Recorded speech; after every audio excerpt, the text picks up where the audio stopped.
این ویرانه بینای مکتب است که 13 سال پیش با خرج 0.5 میلیون سومانی کمک به بازگشت بانک جهانی بنیاد شده بود. یکی از بناهای جشنی 2700 سالگی شهر کلا بود. با گفته ساکنان محله سیدعلی ولیزاده بعد همگی 3 سال به کار پرداختن مکتب دیوارهای آن کفیده فرو رفتند. با خاطر صدموی بودنش دیگر خوانندگان در آنجا تحصیل نکردند. محله 30 ساله معلم کار میکنم. در مکتب وقتی که مکتب تشکیل شد مکتب از چه سببی باشد که به صدمه گرفته شد یا شکل ما نمیدونیم و صدمه دچار شد.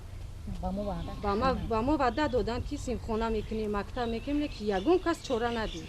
بعدی به صدمه دچار شدن بینای این مکتب با کمک یک صاحبکار محلی در موضع دیگری محله سیدعلی ولیزاده مکتبی نوی ساختند. اما با گفته ساکنان آن برای یک محله کلان خوردی میکند. فرزندای ما 3-4 کیلومتر دور میروند.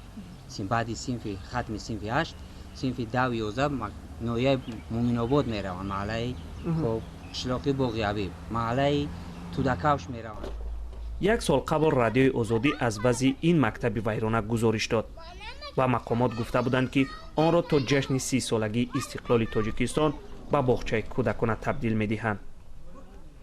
ساکنان میگویند که به جای آباد کردن مکتب ماه قبل چوب و تخته آن را کنده به کجای بردند. از کدام شرکت بودن و از کجا بودن که اومده در یک شب روز کنده بردن بومی همین مکتب. نمیدونم با کجا بردن. هیچ همینجا به ما میدادن ما با طور حشر ما میکردیم آباد میکردیم. 1-2-3 سیمخانه دیگه آباد میکردیم. کودکای ما تنقیصی نمیکشتیم از نرسیدن جای نشست. از ریاست معارف و علمی منطقه کلاب گفتند زمین سیمخانه های این مکان به آنها تعلق دارد ولی دقیقا نمیدونند که بام مکتب را کی کنده و به کجا برده است.